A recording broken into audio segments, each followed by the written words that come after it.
咱来看咱台湾远洋的渔船的数量是排全球第二。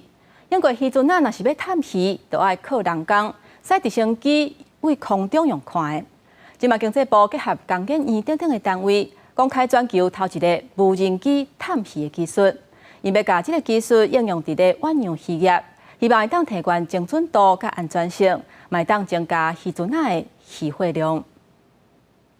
这种有实果也有风业摆的无人机，慢慢飞起伫天顶，对荧幕就让远端探勘鱼群。台湾远洋渔船的数量排名世界第二。伫过去探鱼就要开直升机，用目睭看，以经验来判断，准确性较低，也有人员安全的疑虑。经济部2月公开全世界首创的应用 AIoT 的无人机对探鱼技术。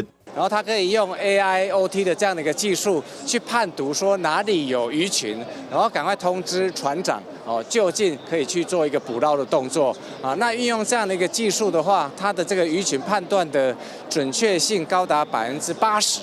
无人机渔港探勘技术已经伫咧马绍尔群岛进行过实证，这边会当派4台无人机去探鱼，用特别的高效能一体化无人机天线技术，达讲60公里以上的远距通信。 业者虽然担心海上变化正大的风景，不过也肯定也会当省人员甲人力。只要有无人机的帮忙，这个第一个就是节省人员，还有节省这些人力，再也会替这个母船带来一些抓鱼的资讯。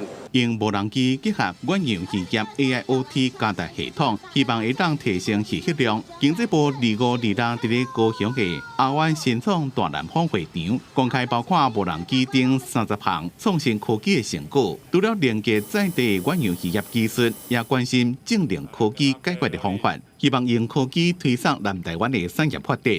记者综合报道。